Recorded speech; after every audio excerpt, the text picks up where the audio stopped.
5 राज्यों के चुनाव संपन्न हो चुके हैं और नतीजे 10 मार्च को होने वाले हैं, लेकिन उससे पहले एग्जिट पोल के जो नतीजे हैं वो सामने आए हैं, जिसमें बताया गया है कि बीजेपी एक बार फिर जीत दर्ज कर रही है। इसी सिलसिले में हमारे संवाददाता प्रशांत मिश्रा यूपी विधानसभा के सामने मौजूद हैं, तो आइए उनसे जानते हैं कि कैसा माहौल है फिलहाल यूपी का। जी प्रशांत।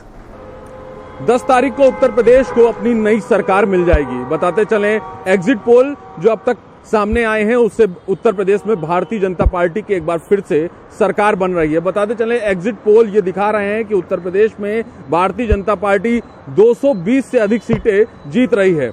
वहीं समाजवादी पार्टी को दूसरे नंबर पर लाया गया है, जो 173 से लेकर 185-86 सीट तक पा सकती है। बताते चलें, वर्तमान में उत्तर प्रदेश में भारतीय जनता पार्टी की सरकार है और समाजवादी पार्टी और भारतीय जनता पार्टी के बीच सीधी टक्कर महसूस की जा रही है। वहीं अगर बहुजन समाज पार्टी और कांग्रेस की बात करें तो ये दोनों ही उत्तर प्रदेश विधानसभा चुनाव 2022 में बेहतर परफॉर्म करती हुई नजर नहीं आ रही। कांग्रेस की स्थिति तो काफी और खराब एग्जिट पोल में दिखाई गई है। वहीं बहुजन समाज पार्टी को भी सिर्फ गिनी चुनी सीटें ही दी जा रही हैं। वहीं अगर भारतीय जनता पार्टी की बात करें तो बिना किसी लहर के एग्जिट पोल उत्तर प्रदेश में भारतीय जनता पार्टी की सरकार बनाते हुए दिखा रहे हैं, वो भी पूर्ण बहुमत की। हालांकि ये कयास लगाए जा रहे थे कि उत्तर प्रदेश में समाजवादी पार्टी और भारतीय जनता पार्टी के बीच सीधी टक्कर है और लगातार ये दावा किया जा रहा था कि समाजवादी पार्टी इस बार उभर के सामने आएगी, लेकिन जो एग्जिट पोल है वो थोड़ा सा समाजवादी पार्टी को निराश कर रहे हैं, क्योंकि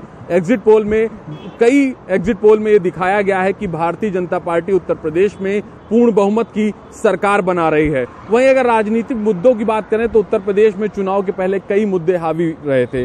कांग्रेस ने आधी आबादी को अपने पक्ष में लाने के लिए लड़की हूं लड़ सकती हूं जैसा नारा दिया था और महिलाओं को अपने साथ लाने के तमाम प्रयास किए गए थे। बहुजन समाज पार्टी इस बार बहुत ज्यादा आक्रामक या सक्रिय नहीं दिखी है, लेकिन उसका अपना एक वोट बैंक माना जाता है और वो अपने वोट बैंक को ही साधने में लगी हुई थी। वहीं जाति समीकरण को भी साधने में बहुजन समाजवादी पार्टी लगी हुई थी। हालांकि ये लगातार आरोप लग रहे थे कि बहुजन समाजवादी भारतीय जनता पार्टी की बी टीम के तौर पर काम कर रही है। वहीं भारतीय जनता पार्टी को इस चुनाव में नुकसान होने की बातें भी की जा रही थी। कोरोना संक्रमण काल में जिस तरीके से लोगों को समस्याओं का सामना करना पड़ा, ऐसे में ये दावा किया जा रहा था कि इस बार लोग काफी नाराज होंगे और भारतीय जनता पार्टी को सत्ता से बाहर कर देंगे। इसी का फायदा समाजवादी पार्टी उठाना चाह रही थी, लेकिन एग्जिट पोल इसके इतर आ रहा है और ये बताया जा रहा है कि उत्तर प्रदेश में भारतीय जनता पार्टी की सरकार एक बार फिर से बनने जा रही है। उत्तर प्रदेश में कमल खिलने जा रहा है। मैं आपको दिखा दूं, ये हमारे पीछे विधानसभा है।